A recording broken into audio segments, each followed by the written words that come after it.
Thanks, everyone. Thanks to Marnus Labuschagne for joining us this evening. Well, as always, we'll throw to the floor first, and then we'll head over to Zoom. So if there's any questions for Marnus from the floor, we'll fire it up. Marnus, I guess, given the way you started the day and where you are at the end, I mean, what's the feeling and what's the thoughts in the dressing room about how you approach the rest of this test match? No, our feeling in the dressing room and change room is very calm. Like you said, it's Test cricket. You never expect any Test nation, especially when you're playing England in the Ashes, to come in and roll over and you're going to knock them over. You know, Test cricket's a grind. It's meant to be hard. Otherwise, it wouldn't mean so much to both countries. So for us, it's just a day at the office, and we make sure we come back tomorrow, and review our plans and our how we bowled today, and come up with some ideas and get those last 8 wickets.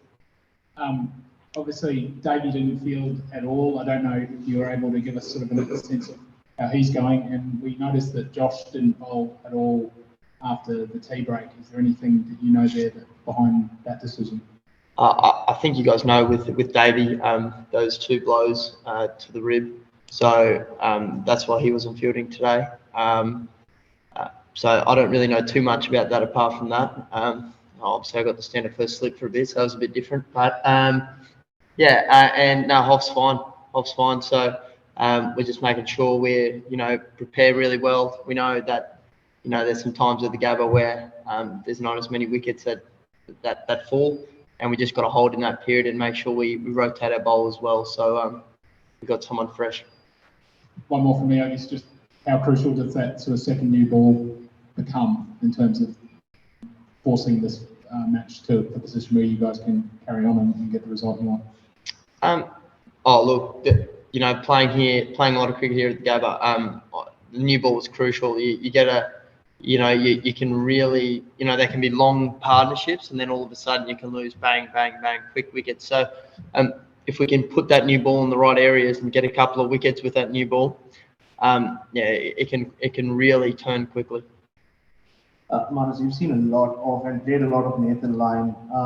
Just doesn't seem to be too much for him off that pitch yet. Just your assessment of how he went, and I saw you had a couple of chats with him as well in between. Look, I thought Nathan, what did he go at? Maybe 2.6, 2.7. For an off-spur on a wicket that doesn't really have too much, that's a pretty good effort. In terms of wickets, I think it's a wicket where, you just need to be crafty with your field. And that's what me and Nathan were just discussing. We're talking about potentially where we could get another catcher, potentially where we can use that short leg. So we were just trying to come up with ideas to find, if it's a mistake from the batter or just getting the ball in the right position for him to be able to work it to that fielder. And I think that's what you have to do on these days, when there isn't that much on offer with the ball. And just with the seamers, of course, you guys had plans, but could there have been anything different? Maybe a little more short pitch bowling at any level, or there wasn't enough on the pitch to do that? Oh, look, I certainly think there's enough on the pitch. It was obviously not something that we thought today was as necessary. I think obviously if they keep batting well and putting runs on, we're going to need to go to plan B and C and D. But I think the key for us is just to keep building pressure. Build pressure. I've played a lot here at the Gabba. We've played a lot here. We know the format. We know the template here to take wickets. Sorry, finally, as a batting nut, just watching Joe Root bat the way he is, are things that you can pick up and things that you've been impressed with? This is batting. Look, he batted really well. He played Nathan Lyon very well. Look, he's obviously a beautiful player of spin bowling and pace bowling. But like I said, it's not my job now to admire Joe Root's innings. It's my job to find holes in his game and try and help the team out wherever I can to, for us to either get a wicket somewhere and get him out, because the Ashes on the line here, and we've got to make sure we keep putting pressure on him. One more here, and we'll go over to Zoom, Bill. Marnus, what are your early impressions of how Pat goes about his captaincy in the field? Is it obviously a new vibe out there, and everything went right today, not from a day like today? Is it obviously a different feel, I guess, but what are your early impressions of the way he's going about things? Yeah, I certainly think it's. I mean, it's different, right? When your captain's at mid-on, when you're used to the captain being the keeper.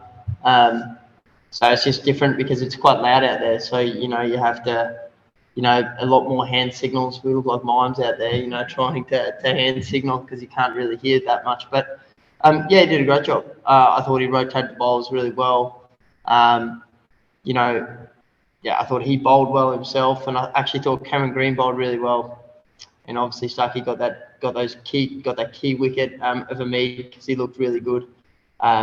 So yeah, look, as far as I'm concerned, yeah, he did a great job. We've got two here on Zoom, guys. We'll go to Benny Horn and then finish off with Louis Cameron. Ben? Oh, thanks, Cole.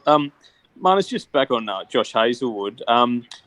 It's obviously unusual for a bowler like him who's so consistent to go 35 overs without bowling.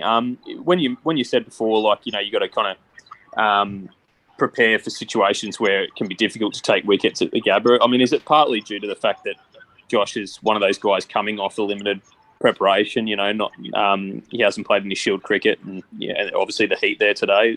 Was that sort of part of the thinking? Look, once again, I not to my knowledge, but that seems like a pretty reasonable thought you've got there. So yeah, maybe the skipper and the guys know more than I do. Louis. Hey, Marnus. Just wondering about when you guys thought you had David Milan out with the court behind that you reviewed. Could you just kind of explain what you guys thought, and then whether you guys knew as well whether RTS, the Snicko, was out of action? Yeah, so I think the umpires have said to us that RTS was out, but obviously I was at first slip. I actually didn't hear a noise, but the other four guys around me were adamant there was bat. And for us on field, obviously we're a long way away, but it looked like it had hit the bottom of the toe, and obviously hotspot didn't. That we thought that looked like there was a mark on the bottom of the toe when he pointed the toe sort of more towards the camera side. But once again, when you don't have Snicko, it's obviously that decision's never going to get turned over. So that's where that one sort of sat. Thanks, Louis. Thanks, guys. Thanks, everyone, and we'll see you tomorrow. Thanks, guys. I guess